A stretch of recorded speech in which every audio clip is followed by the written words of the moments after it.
कहानी की शुरुआत साउथ कोरिया के एक शहर से होती है, जहां एक ट्रक ड्राइवर किसी चेकपोस्ट से गुजर रहा होता है। वहां मौजूद अधिकारी उसे बताते हैं कि आगे किसी केमिकल लीक की वजह से रास्ता बंद है, लेकिन ड्राइवर उनकी बात को गंभीरता से नहीं लेता और आगे बढ़ जाता है। कुछ दूरी पर उसकी गाड़ी से एक हिरण टकरा जाता है। ड्राइवर बिना रुके वहां से चला जाता है। कुछ देर बाद वही मरा हुआ हिरण अचानक अपनी आंखें खोलता है और अजीब तरीके से खड़ा हो जाता है। यहीं से संकेत मिल जाता है पता है कि कुछ बहुत भयानक होने वाला है। दूसरी तरफ सियोल में सियोकवू नाम का एक फंड मैनेजर अपनी बेटी सुआन के साथ रहता है। वह अपने काम में इतना व्यस्त रहता है कि अपनी बेटी को समय नहीं दे पाता। उसकी पत्नी उससे अलग रह रही होती है और सुआन अक्सर अपनी मां को याद करती है। सुआन के जन्मदिन पर भी सियोकवू ऑफिस के काम में व्यस्त रहता है। वह अपनी बेटी को एक गिफ्ट देता है, लेकिन सुआन उसे याद दिलाती है कि वह यही गिफ्ट पहले भी दे चुका है। इससे साफ पता चलता है कि सियोकवू अपनी बेटी की जिंदगी पर ज्यादा ध्यान नहीं देता। उसी रात सुआन अपने पिता से कहती है कि वह अपनी मां के पास बुसान जाना चाहती है। पहले तो सियोकवू मना कर देता है, लेकिन बाद में वह मान जाता है और फैसला करता है कि वह खुद उसे बुसान छोड़ने जाएगा।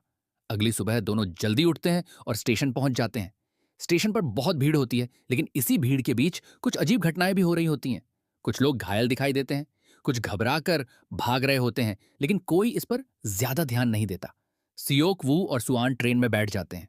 इसी दौरान एक घायल लड़की किसी तरह ट्रेन में घुस जाती है। उसके पैर पर गहरा घाव होता है और वह दर्द से कराह रही होती है। ट्रेन का स्टाफ उसे नहीं देख पाता और वह चुपके से एक डिब्बे में जाकर छिप जाती है। ट्रेन बुसान की तरफ रवाना हो जाती है। शुरुआत में सब कुछ सामान्य दिखाई देता है। यात्री अपने अपने काम में लगे होते हैं। कुछ लोग फोन चला रहे होते हैं, कुछ बातें कर रहे होते हैं और कुछ आराम कर रहे होते हैं। लेकिन कुछ ही मिनटों में सब कुछ बदलने वाला होता है। घायल लड़की की हालत अचानक बिगड़ने लगती है। उसका शरीर बुरी तरह कांपने लगता है। एक महिला कर्मचारी उसकी मदद करने के लिए आगे बढ़ती है, लेकिन अचानक लड़की उसकी गर्दन पर हमला कर देती है। महिला दर्द से चीखने लगती है। कुछ ही सेकंड बाद उसका शरीर भी मरोड़ खाने लगता है और वह भी एक भयानक जॉम्बी में बदल जाती है। अब दोनों मिलकर आसपास मौजूद लोगों पर हमला करना शुरू कर देती हैं। संक्रमण इतनी तेजी से फैलता है कि कोई समझ ही नहीं पाता कि आखिर हो क्या रहा है। जो भी काटा जाता है वह कुछ ही सेकंड में जंबी बन जाता है। देखते ही देखते पूरा डिब्बा चीखों और खून से भर जाता है। लोग जान बचाने के लिए भागने लगते हैं, लेकिन जॉम्बी उनसे कहीं ज्यादा तेज होते हैं। सियोक वू अपनी बेटी को लेकर दूसरे डिब्बे में पहुंच जाता है। वहां उसकी मुलाकात सांग हुआ नाम के एक मजबूत और निडर आदमी से होती है। सांग हुआ की पत्नी गर्भवती होती है और वह हर हाल में उसे बचाना चाहता है। वहीं एक हाई स्कूल बेसबॉल खिलाड़ी योंगगुक और उसकी गर्लफ्रेंड जिन ही भी मौजूद होते हैं। दूसरी तरफ योनसुक नाम का एक अमीर बिजनेसमैन भी ट्रेन में सफर कर रहा होता है। शुरुआत में वह एक साधारण आदमी लगता है, लेकिन धीरे धीरे उसका असली चेहरा सामने आने लगता है। कुछ ही समय में ट्रेन के कई डिब्बे जंबियों से भर जाते हैं। बचे हुए यात्री किसी तरह दरवाजे बंद करके खुद को सुरक्षित रखने की कोशिश करते हैं।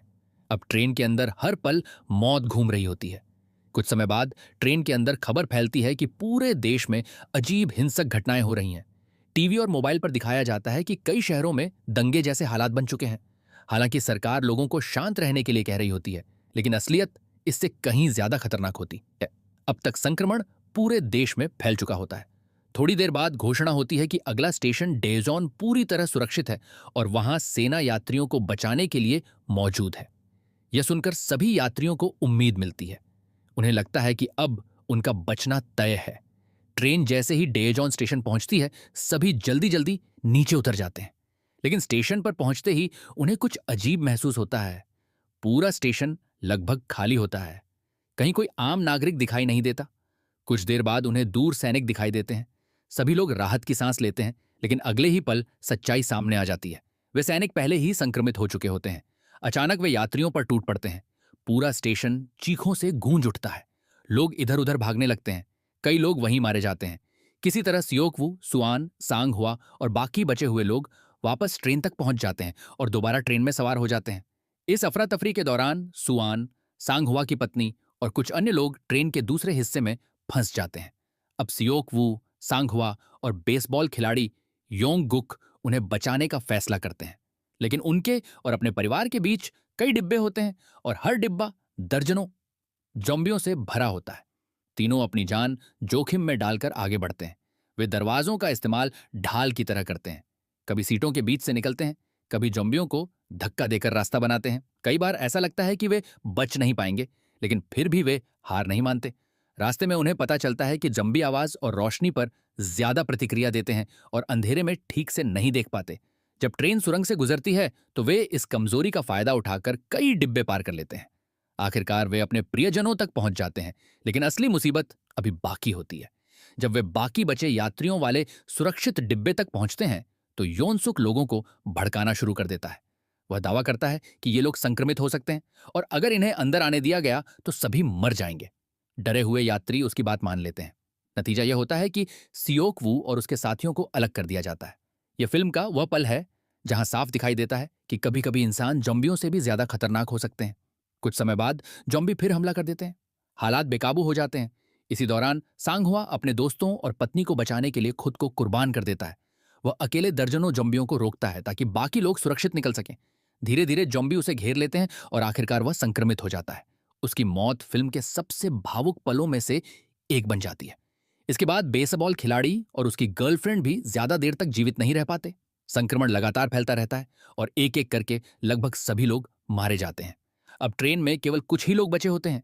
दूसरी तरफ योनसुक लगातार अपनी जान बचाने के लिए दूसरों को मौत के मुंह में धकेलता रहता है। उसकी वजह से कई निर्दोष लोग मर जाते हैं। आखिरकार वह खुद भी संक्रमित हो जाता है, लेकिन तब तक बहुत नुकसान हो चुका होता है। अब ट्रेन बुसान के करीब पहुंच चुकी होती है। रास्ते में दुर्घटनाग्रस्त ट्रेनों और मलबे की वजह से हालात और मुश्किल हो जाते हैं। सियोक वू, सुआन और सांग हुआ की गर्भवती पत्नी किसी तरह आगे बढ़ते हैं। तभी संक्रमित यौन सुख उन पर हमला कर देता है। सियोक वू उससे भिड़ जाता है। दोनों के बीच खतरनाक संघर्ष होता है। काफी कोशिशों के बाद सियोक वू उसे ट्रेन से नीचे गिरा देता है, लेकिन लड़ाई के दौरान योनसुक उसे काट चुका होता है। अब सियोक वू समझ जाता है कि वह भी संक्रमित हो चुका है और जल्द ही जॉम्बी बन जाएगा। इसके बाद वह अपनी बेटी और गर्भवती महिला को आगे बढ़ने के लिए कहता है, जबकि वह खुद पीछे रह जाता है।